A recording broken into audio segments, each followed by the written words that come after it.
ধরুন রিপ Van Winkle ঘুমোতে গেছিলেন 1996 সালে, আর আজকে হঠাৎ 2026 সালে তিনি ঘুম থেকে জেগে উঠেছেন, আর তার সাথে আপনি হোয়াটসঅ্যাপে কথা বলছেন। আচ্ছা, সে কি আপনার ভাষাটা বুঝতে পারবে? উনি ভাবলেন ব্রো মানে কি, স্ট্রেস মানে কি। সময় বদলেছে, মানুষ বদলেছে, আর সব থেকে বেশি যেটা বদলেছে সেটা হলো আমাদের ভাষা।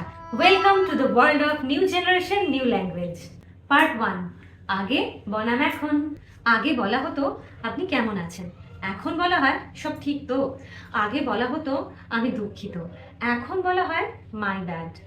আগে বলা হতো আমি তোমাকে ভালোবাসি, এখন বলা হয় ক্রাশ আছে। আগে আমাদের ভাষা ছিল বড়, সুন্দর সুন্দর শব্দ আর খুব ফর্মাল। এখনকার দিনের ভাষা হয়ে গেছে খুব ছোট, ফাস্ট আর ফান। কারণ এখন একদম সবাই নেই, সবাই বিজি স্ক্রলিং এ। একটা সময় ছিল যখন এ বি সি ডি অ আ ক খ এগুলো ছিল, আর এখন আগে কোনো কিছুতে হাসি পেলে আমরা বলতাম আমার না খুব হাসি পাচ্ছে, আর এখন বলা হয় আমরা হলাম নিউ জেনারেশন, আমরা এখন পুরো সেন্টেন্সে কথা বলি না, আমরা জাস্ট ছবি পাঠাই আর ইমোজিতে কথা বলি।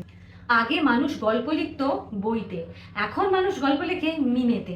একটা মিমের মধ্যে জীবনের কষ্ট, হাসি, কান্না সব কিছু বোঝায়।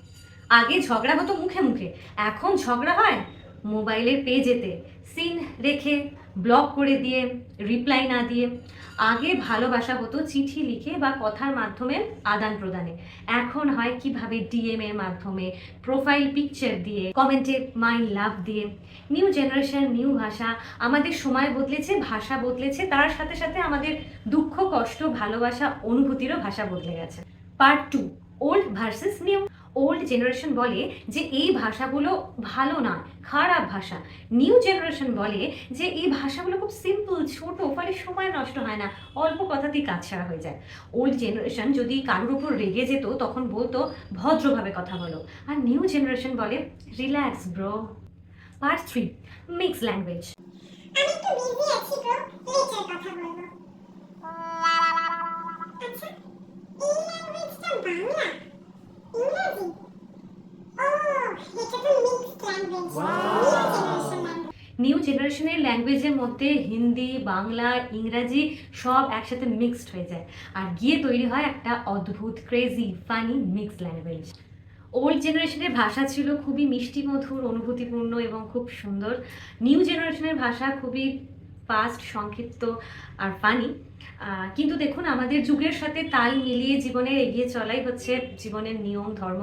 আর এই কাজটা যে করতে পারে সেই খুব সাকসেসফুলি বর্তমান যুগে এগিয়ে যেতে পারে। তো আমার মনে হয় যে ওল্ড জেনারেশনের ভাষা, নিউ জেনারেশনের ভাষা হয়তো অনেক আলাদা, কিন্তু তার মধ্যে দ্বন্দ্বে গিয়ে কোনো রকম লাভ নেই। তো সময়ের সাথে সাথে সব কিছু বদলেছে, মানুষ বদলেছে, ভাষা বদলেছে। তো এই নিউ জেনারেশনের ভাষাকে আমাদের জানা উচিত, বোঝা উচিত। যেগুলো ভালো সেগুলোকে আমাদের নেওয়া উচিত, যেগুলো খারাপ সেগুলো সরিয়ে ফেলা উচিত। তো আপনাদের কাছে আমার প্রশ্ন থাকলো যে আপনারা কোনটাকে পছন্দ করেন, ওল্ড জেনারেশনের ভাষা না নিউ জেনারেশনের ভাষা? আমাকে কমেন্ট করুন। আর ভিডিওটা যদি আজকে আপনাকে ভালো লেগে থাকে তাহলে ভিডিওটাকে একটা লাইক করে দেবেন, বন্ধুদের কাছে শেয়ার করে দেবেন, আর সাবস্ক্রাইব করে দেবেন যাতে সবার প্রথমে ভিডিও এলে আপনার কাছেই পৌঁছায়। দেখা হচ্ছে আবার নেক্সট ভিডিওতে।